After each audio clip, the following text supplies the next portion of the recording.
P पेसा का तो लड़ाई हमको नहीं लगता है कि मेरे और मेरे पिताजी से अधिक किसी ने लड़ा हो। पी पेसा का नियमावली पी पेसा के का कानून के तहत ही लागू करें, ना कि पंचायती राज अधिनियम 2001। पंचायती राज इस फॉर सामान्य क्षेत्र, आदिवासी क्षेत्रों के लिए पी पेसा कानून है।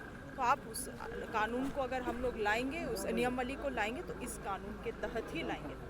मुझे याद है ट्राइब्स एडवाइजरी काउंसिल बैठक जब हो रही थी, जब उसकी मैं मेंबर हुआ करती थी, तो इसको कैबिनेट से भी पारित कराया जा रहा, हमारे जो वो ये था ट्राइब्स एडवाइजरी काउंसिल, वहाँ से भी इसको पारित कराया जा रहा था, मगर मैंने ही इसका जोरदार विरोध किया था कि ये अगर लागू होगा तो पी पेसा के तहत और ना कि पंचायती राज अधिनियम के तहत। तो आज भी अगर हमारे पास ये आता है, हमारे कैबिनेट में आता है पी पेसा के तहत, तो मोहर लगेगा, मगर पंचायती राज के तहत अगर ब्यूरोक्रेट्स इसको बढ़ाएंगे तो इसमें दोबारा से मेरा विरोध रहेगा। जेपीएससी प्रेसिडेंट का मामला भी छात्रों के बीच में एक बड़ा मुद्दा है। उनका कहना है कि जेपीएससी अध्यक्ष की नहीं हो रही है, नियुक्ति नहीं हो रही है।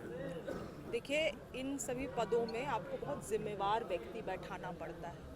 आप किसी को भी उठा के वहाँ बैठा देंगे, ये संभव नहीं है। हमारे माननीय हेमंत सोरेन जी बहुत गंभीर हैं और चाहते हैं कि कोई बहुत रिस्पॉन्सिबल और अकाउंटेबल पर्सन ही उस कुर्सी में बैठे, और ऐसे व्यक्ति का पूरे बैकग्राउंड, क्योंकि आप लोगों ने देखा होगा कि इस बार हम लोगों को भी इंटीमेट किया गया है कि आप अगर अपना आपात सचिव भी रख रहे हैं तो पूरा बैकग्राउंड हिस्ट्री उसका आप खंगाल ले, उसके बाद ही रखें।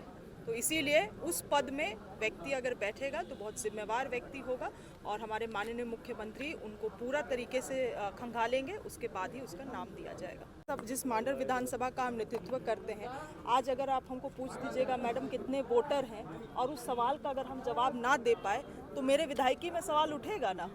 उसी तरह से आप अधिकारी हैं। मैंने उनको पूछा कि आपके जिला में किसान कितने, अगर इतना माइनर क्वेश्चन का जवाब आपके पास नहीं होगा तो आपका पोजीशन में, आपका रोल में तो सवाल उठेगा। इसको फटकार की तरह मत देखिए।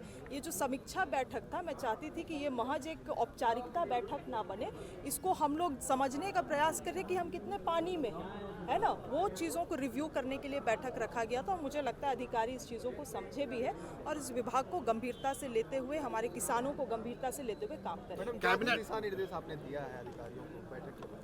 हाँ, क्या कुछ टास्क दिया है, क्या कुछ दिशा निर्देश दिया है, कैसे काम करने के लिए? आप अगर उस बैठक में कल थे तो उन चीज़ों को आप जान ही रहे होंगे।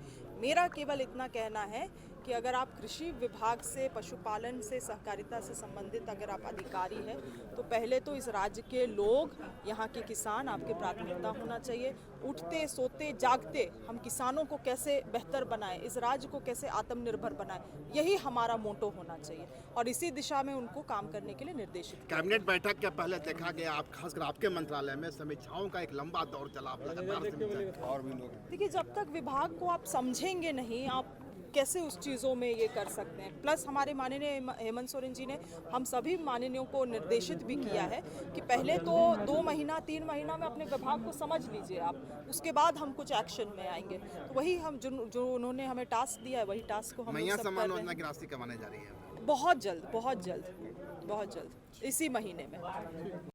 N4 News Bharat।